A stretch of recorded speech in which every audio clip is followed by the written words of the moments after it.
सा जीव है जिसकी गर्दन काट देने पर वह कुछ हफ्तों तक जिंदा रहता है। यह बात दिसंबर की है।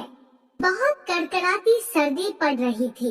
रात का समय है और मोटू सो रहा है और बहुत जोर से खर्राटे भर रहा है।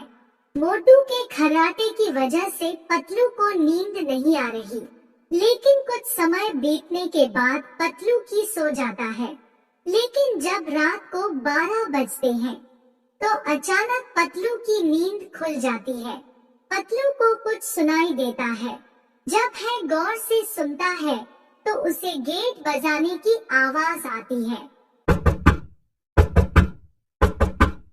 फिर पतलू दरवाजा खोलकर बाहर जाता है तो देखता है बाहर एक आदमी खड़ा है और उसके ऊपर सोने का प्रकाश आ रहा है। उस आदमी को देखकर पतलू डर जाता है। फिर वह आदमी पतलू से कहता है, तुम्हारा नाम पतलू है, मैं जानता हूँ। आज से ठीक 2 दिन बाद तुम्हारे दोस्त मोटू की मौत होने वाली है।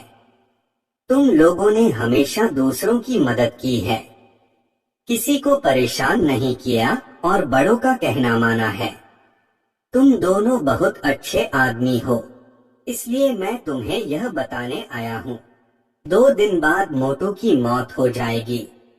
यह सुनकर पतलू बहुत जोर से रोने लगता है। बाबा, मोटू के बिना मैं भी मर जाऊंगा। मोटू से मैं बहुत प्यार करता हूँ। मोटू मेरे बचपन का बहुत अच्छा दोस्त है। आप कोई उपाय बताइए, कोई तो उपाय होगा मोटू की जान बचाने का। फिर वह आदमी बोलता है, उपाय है, लेकिन वह उपाय बहुत कठिन है। क्या तुम उस उपाय को कर पाओगे क्या? बाबा, आप मुझे उपाय बताइए, मैं सब कुछ करने के लिए तैयार हूँ मेरे मोटू के लिए। तो वह बाबा बोलता है, काली पहाड़ी के उस पार एक जंगल है। उस जंगल में तुम्हें एक घर मिलेगा और उस घर में एक तांत्रिक बाबा रहता है। वह तुम्हारी कुछ मदद कर सकता है। उसके पास एक जादुई पत्थर है। अगर वह पत्थर मोटू के ऊपर लाकर रख दो तो मोटू मरने से बच जाएगा। और मैं तुम्हारी दोस्ती देखकर बहुत खुश हुआ, तो मैं तुम्हें मेरी शक्ति से सीधा उस जंगल में पहुंचा देता हूँ, जहाँ तुम्हें वह तांत्रिक मिलेगा।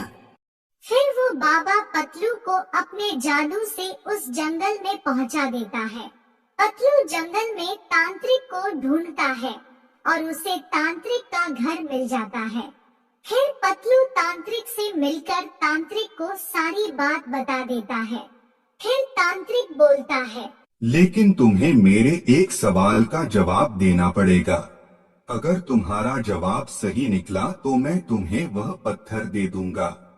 फिर पतलू बोलता है, मैं आपके सवाल का जवाब दूंगा, बस आप मेरे मोटू को बचा लीजिए कैसे भी करके। आप अपना सवाल पूछिए।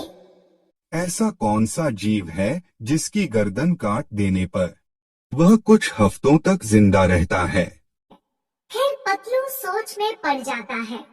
थोड़ी देर सोचने के बाद पतलू को जवाब आ जाता है।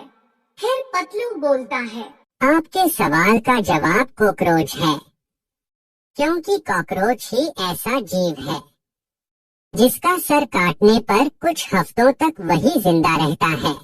पतलू का यह जवाब बिल्कुल सही था। तांत्रिक पतलू से खुश होकर उसे वह पत्थर दे देता है। फिर पतलू मोटू के पास जाकर उसके ऊपर वह पत्थर रख देता है। इस तरह पतलू ने मोटू की जान बचा ली।